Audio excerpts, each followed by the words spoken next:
हमारे भगत सिंह ऐसे थे, सुखदेव ऐसे थे, क्यों सुनाई जाएगी? अगर इनकी कहानी सुनोगे तो तभी तुम वीर बनोगे। क्योंकि आपको कायर बनाना है, नापुंसक बनाना है ना, तो आपको वीरों की कहानी क्यों सुनाई जाएगी? क्यों सुनाई जाएगी? मुझे इतना ही बताओ, क्यों सुनाई? जब तुम्हें वीर बनाना ही नहीं है तो तुम्हें वीरों की कहानी क्यों सुनाई जाएगी कि हमारे भगत सिंह ऐसे थे, सुखदेव ऐसे थे, क्यों सुनाई जाएगी? अगर इनकी कहानी सुनोगे तो तभी तुम वीर बनोगे, नहीं तो कायर तो बनोगे ही बनोगे। क्योंकि तुमको ऐसे ही कहानी सुनाएंगे, राधे राधे कृष्णा कृष्णा, क्या लेके आए थे, क्या लेके जाओगे। अरे हमारे देश में 1 मिनट का कर्जा कितना है? कर्जा नहीं, 1 मिनट का ब्याज कितना तुम्हें मालूम है? हमारे देश में 1 मिनट का जो ब्याज, हम लोग जो 50 करोड़ लेते हैं, 10 लाख लेते हैं, उसका ब्याज हमको कैसा लगता है? हमारे देश का 1 मिनट का कभी ब्याज जानने की कोशिश किया है? हमारे देश में असलियत क्या है हमारे देश का, वो जानने की कोशिश करो तुम लोग। और ये जो लोग कथा सुनाने आते हैं, चुन चुन के ऐसी कथा सुनाते हैं कि हमारे अंदर आग ना लगे। आग, क्योंकि युवक है, भारत में ऐसा है कि सब कुछ मिलता है, ओरिजिनल मिलता है।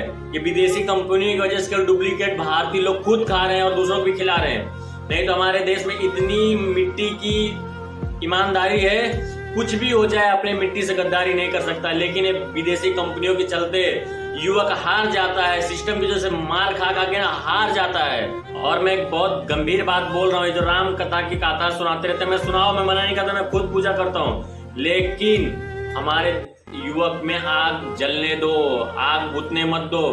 और हमारे देश की सरकार क्या करती है? इनको मोटर रकम भी देती है और इनके ऊपर टैक्स भी नहीं लेती कि टैक्स तुम दो, क्योंकि इनका बिजनेस दिखता ही नहीं कौन सा कर रहे हैं। पर एक कथा के लिए 50 लाख रुपया लेते हैं, करोड़ों रुपया लेते हैं। किस लिए? केवल कथा सुनाने के लिए। राम जो खुद पैदल चल के वनवास में काटे जिंदगी, और उसकी कथा सुनाने के लिए 50-50 लाख रुपया लेते हैं एक कथा सुनाने के लिए।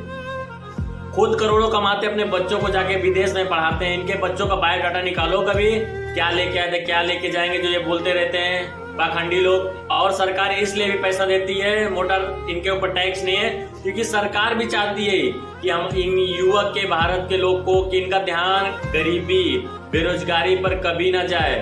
और नेता भ्रष्टाचार करे, कुछ भी करे, तुमसे लड़ाई ना करे, क्योंकि तुम क्या लेके आए थे, क्या लेके जाओगे, ये पाठ पढ़ाने के लिए गवर्नमेंट ने पहले ऐसा करके रखा है ना कि तुम्हारे अंदर दिमाग कोई घुसेगा ही नहीं कि तुम क्या करना चाहते हो, देश में चल क्या रहा है। और हमें बीच बीच समझाते रहते हैं, तुम क्या लेके आए थे, तुम क्या लेके जाएंगे, पाखंडी लोग।